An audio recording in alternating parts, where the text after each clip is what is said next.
lobsters on Cape Cod. She has also been the MC of this reading series and had the postmodern pleasure of introducing herself when she put herself in the lineup. You want to? No. Okay. She wrote a novel called The Obedient, which was a finalist for the Pirates Alley William Faulkner Award and the James Jones First Novel Fellowship. These days she writes propaganda for UC Berkeley and is on a quest for good rhythm on the page and everywhere. Please welcome Liz Costello.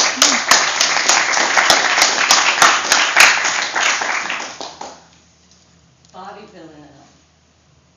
Our want and take is all when we are young. Mad with our hungers and baldest need we cry, as fibrous withers eye and ear and tongue. Scream our need, wet throat and bellowed lung, as hair sprouts find to coarsen, we may deny. Our want and take is all when we are young. From the first we reach to grasp the second rung, fistfuls of fragrant things where ladder touches sky, as fibrous withers eye and ear and tongue. Our skin unfolds slack, slung and unslung, round our plumping, softening flesh gone dry. Our want and take is all when we are young. Across our eyes a curtain of desire is hung. Please tuck away the fetid things we sigh, as fibrous withers eye and ear and tongue. From our aching deep and minor longings flung, cup to cup, liquid living light are we, am I. Our want and take is all when we are young, as fibrous withers eye and ear and tongue. And now for something completely different. Thank you, Matt, for having me. I'm going to read a little bit from a short story that I wrote that's called Island, and it was inspired and informed by the events that took place in Norway in July. And it's a little bit, it came from some of the things that I read about the events there and some of the people who were heroic and helped some of the swimmers trying to get away. And there were the reporters who lied, who wrote, in the rush of terror, heads were pushed under, limbs were tangled, and several people were grazed by bullets as Breivik set his sights on the swimmers heading for passing boats. This is not true. Over and over they said, take him, I'm a stronger swimmer.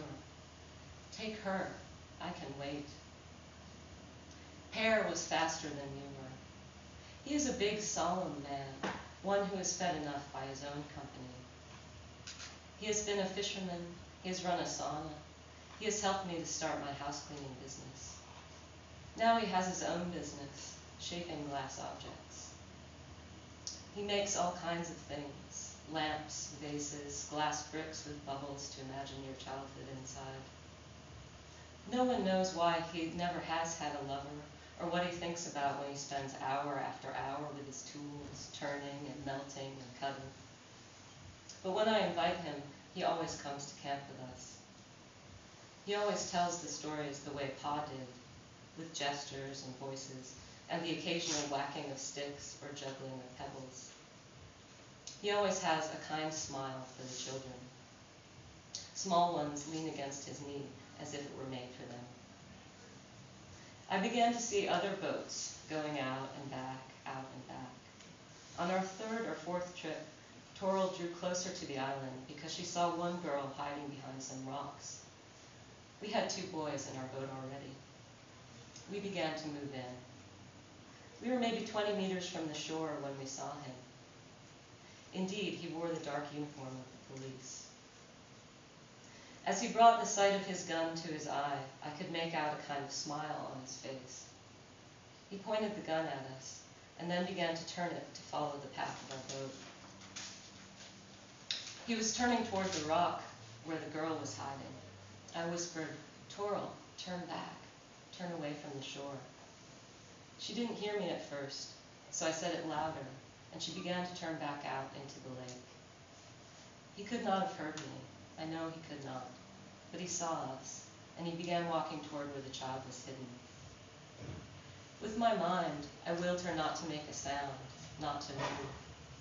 She was thin and long-limbed. She was folded up in a shivering squat, her knees buckled up by her ears. If only she waited, we could try to draw him away.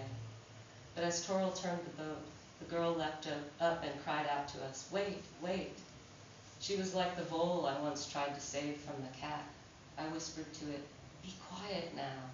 But it went on and on squealing until the cat came and swatted it down.